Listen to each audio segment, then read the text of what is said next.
Today I'm going to tie up a uniquely shaped topwater fly designed specifically for fly fishing for bluegills and other smallmouth panfish. I'm Bart Lombardo from Panfish on the Fly, and today we are going to tie up this unusual pattern I call the triangle bug. Bluegills and other sunfish are notorious for swallowing flies very deeply, and the unique shape of the triangle bug prevents that. The fly has a very narrow rear section that allows a smallmouth fish like a bluegill to easily take the fly off the surface of the water. But the broad, wide front edge of the fly, the leading edge of the fly, makes it difficult for that fish to swallow the fly. And this design works like a charm. It really prevents smallmouth fish like bluegills from swallowing that fly completely. So let's talk about the triangle bug. It's a very simple pattern to tie. It only requires three materials. It requires a 2mm foam sheet. And for the 2mm foam, I'm just using a standard 2mm foam. You can see that I have a bunch of pre-cut out shapes. And to cut out those shapes, I'm using a cutter I had designed for this fly by River Road Creations. And they manufacture that cover for me, and it produces perfectly shaped diamonds that are used to create this fly. For tailing material, I'm using calf tail. This is a brightly dyed chartreuse, I believe, calf tail that'll go along with that chartreuse foam body. And for the legs, you have a choice. You can either use silicone or round rubber. I usually use silicone on these flies, but I happen to have some of this green round rubber laying around, so I'm just going to use that. So let's get a hook and a vise and tie one of these flies up.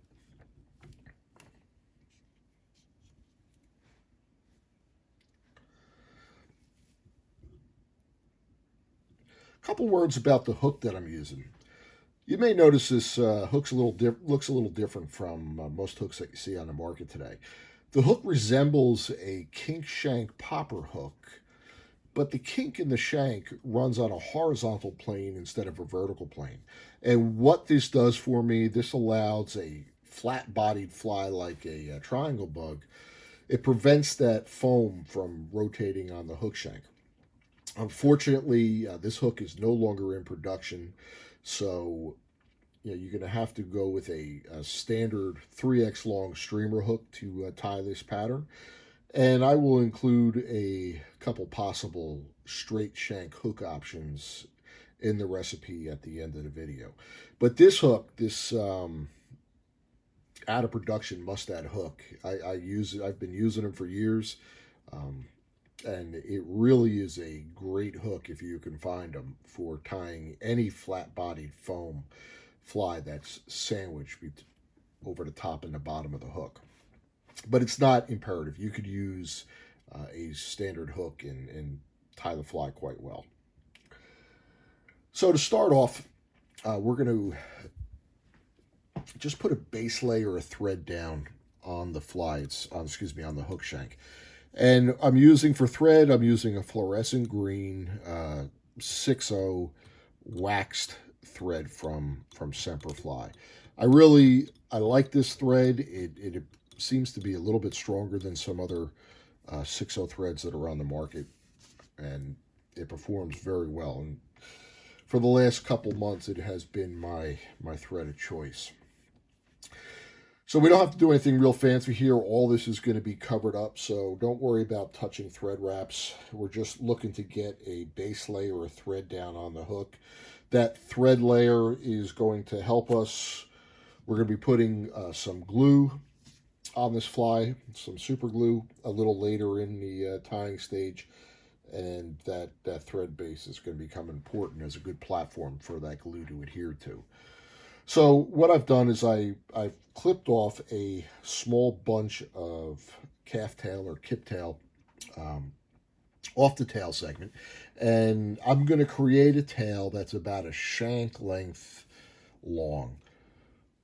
So I just held that tailing material up against the shank of the hook and got my length.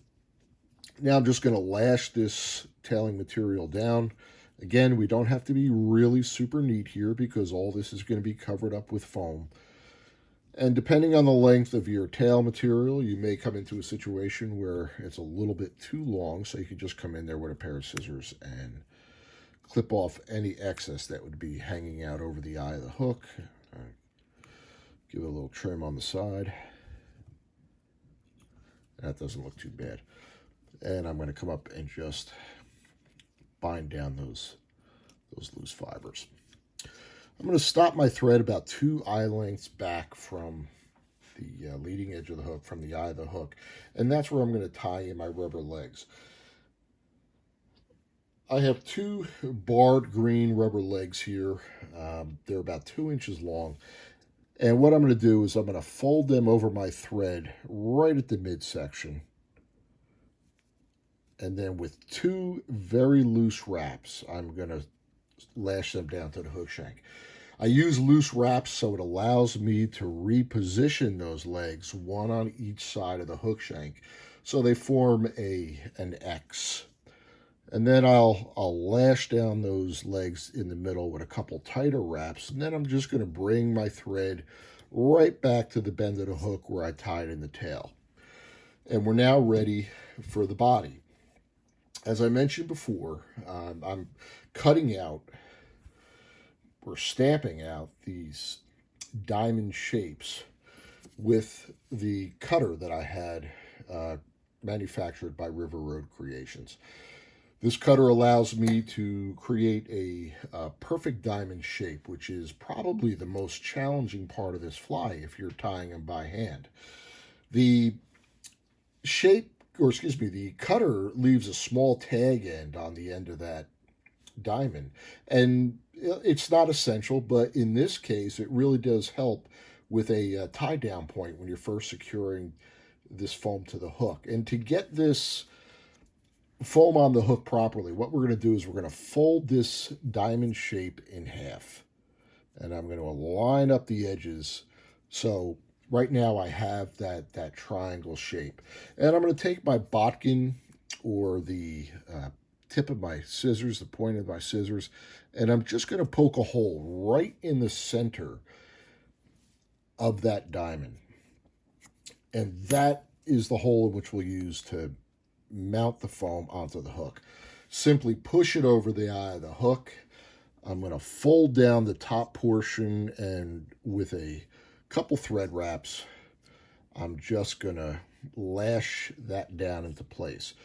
A lot of folks ask me how I deal with these rubber legs, and I'm probably going to end up eating my own words during this video. But if you leave them a little bit on the long side and you just tie this fly like they're not there, they usually just push themselves out of the way.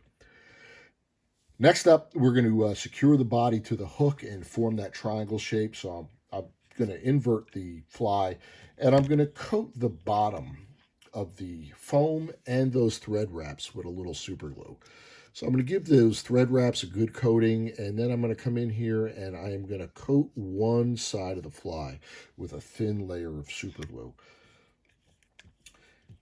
And then I'm going to fold that foam over onto itself to form the triangle. I like to move my forward legs. I like to get them up perpendicular to the hook shank and let those rear legs sweep back about 45 degrees. And just pinch that closed for a second or two. I didn't quite get the legs right in that one. So we're going to try and just make a quick adjustment on that. Again, it's not critical. That doesn't look too bad. And if you just pinch that foam for a second or two, the glue will adhere. Next, we're going to lash down that bottom layer of foam. I'm going to take a couple loose wraps over it and then just bind it down. And if you notice, those legs are just moving right out of the way. They're not getting trapped by the fur. This little tag end here, we can either just pull that off with your fingers or cut it off with a pair of scissors. And the final step here is to build up a good taper between the bend of the hook and the back end of the fly. And I think these additional thread wraps are important, especially if you're tying with a standard hook, because we need to have a good solid base of thread that's going to keep this foam body from rotating on the hook shank. One of the downsides to this pattern is that shape of the hook.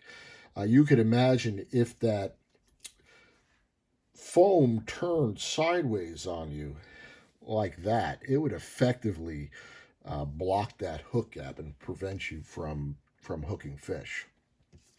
So I have a good taper there, and now I'm going to come in with a whip finish tool, and I'm just going to throw a 4 or 5 turn whip finish in right at the base of that fly. I'm using an extended reach whip finisher, which allows me to very easily access the back portion of this fly to put that knot in there. So at this point, we're done. There's one step that I like to do at the end just to make sure that everything stays rock solid, and that is I'd like to put a little bit of UV resin on top of those thread wraps. And that's going to keep everything firm and solid, and it'll prevent that foam body from ever rotating on the hook to shank. So what I have here, if I have anything left in this bottle, there we go. I have a little Solarez bone dry, and I'm just going to spread that around cover all those thread wraps, and I'm going to turn the vise a couple times just to even that resin out, and then I'm going to hit it with a torch. Sorry for knocking the camera there. Couple seconds, and that resin has set up, and the fly is done. That is the triangle bug. Give it a shot. I think you'll find it's a very effective topwater pattern for panfish. If you like what you saw here today, give us a like and a follow. And if you have any questions, you can reach out for me at panfishonthefly.com. You can either use the contact us portion of the website, or you can even leave a comment down below, and we'll get back to you. Again, thanks for watching. This is Bart Lombardo from Panfish on the Fly.